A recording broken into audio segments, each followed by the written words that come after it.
Hello student, this is PCB club और मैं हूं आपकी सुमन मैम। तो आज हम लोग क्लास 6 का पढ़ेंगे। जो बायोलॉजी में एक टॉपिक है आपका न्यूक्लियस। तो न्यूक्लियस क्या है? तो न्यूक्लियस आपका जो सेल के अंदर है मोस्ट प्रोमिनेंट सेल ऑर्गेनेल है।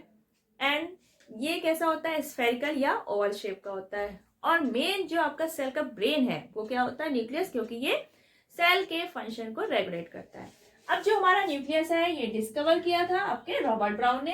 ठीक है, अब आते हैं, सबसे पहले हम लोग स्ट्रक्चर देखते हैं। तो ये आपका रहा न्यूक्लियस का स्ट्रक्चर। ये आपकी मेम्ब्रेन है जिसको हम लोग न्यूक्लियर मेम्ब्रेन बोलते हैं। और ये जो हमारा न्यूक्लियस है ये डबल मेम्ब्रेन से सराउंडेड होता है और इसको हम लोग क्या बोलते हैं? Nuclear membrane. अब जो ये न्यूक्लियर मेम्ब्रेन है इसमें पोर्स होते हैं ताकि ये जो हमारा साइटोप्लाज्म है, क्योंकि सेल के अंदर है, सेल के अंदर क्या है? साइटोप्लाज्म। तो वहां से ये जो मटेरियल है ले सके या दे सके, यानी कि उससे कनेक्टेड रहता है इन पोर्स के थ्रू। अब ये जो मेम्ब्रेन है ये सेलेक्टिवली परमिएबल होती है। ये नहीं कि कुछ भी भाई तुम चले आओ अंदर, कुछ भी बाहर हमारा सामान लेके चले आओ, ऐसा कुछ नहीं है। यानी कि न्यूक्लियस के मेम्ब्रेन को पता है कि क्या चीज इसके अंदर आनी चाहिए और क्या यहाँ से बाहर जाना चाहिए। ठीक है, अब ये तो हमारा हो गया न्यूक्लियर मेम्ब्रेन। इसके अंदर भरा हुआ जो डेंस फ्लूइड है दैट इज न्यूक्लियोप्लास्ट। अब जो न्यूक्लियोप्लाज्म है इसमें आता है आपका nucleolus and chromatin fibre. Nucleolus क्या है?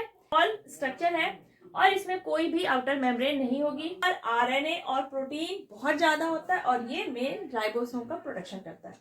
अब जो आपका क्रोमैटिन फाइबर है, तो क्रोमैटिन फाइबर क्या है? ये डीएनए, आरएनए और प्रोटीन से मिलके बने। किससे किससे मिलके बने हैं? DNA, RNA and protein. तो जो हमारा क्रोमोसोम होता है, नॉर्मल जब हमारी सेल होगी तब ये एक तरह से थ्रेड लाइक स्ट्रक्चर के फॉर्म में हमारा न्यूक्लियोप्लाज्म ऐसे पड़े हुए होते हैं। लेकिन जब हमारी सेल डिवाइड होती है तो जो हमारा डीएनए है ये क्या होता है? बहुत ज्यादा कंडेंस हो जाता है और हमारा जो क्रोमैटिन फाइबर है वो थोड़ा thick structure, thread like structure जो है वो थिक हो जाती है और हम उसको तब क्या बोलेंगे? क्रोमोसोम्स।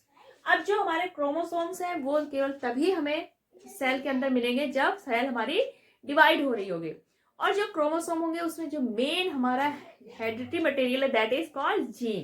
तो जीन हमारा उन्हीं क्रोमोसोम में पाया जाता है और जीन क्या करता है?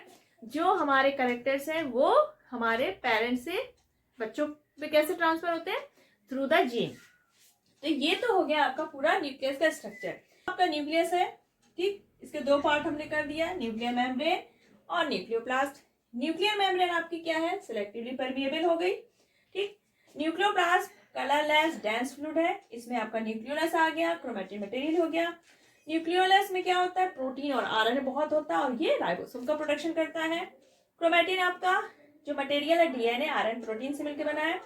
और जब सेल डिवीजन होती है तब ये क्रोमैटिन फाइबर क्रोमोसोम में चेंज हो जाते हैं और जो क्रोमोसोम है उसमें हमारे जीन्स पाए जाते हैं जो कि हेरिडिटरी मटेरियल को ट्रांसफर करते हैं।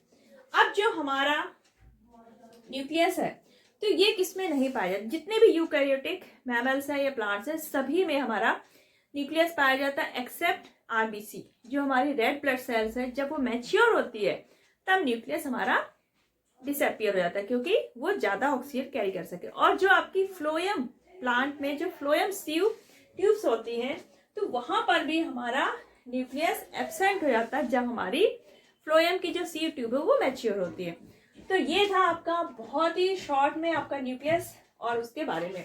तो अगर आपको ये पसंद आया है, आपके लिए फ्रूटफुल रहा है तो ज्यादा लाइक करिए, शेयर करिए और चैनल पीसीबी क्लब फटाफट सब्सक्राइब कर लीजिए।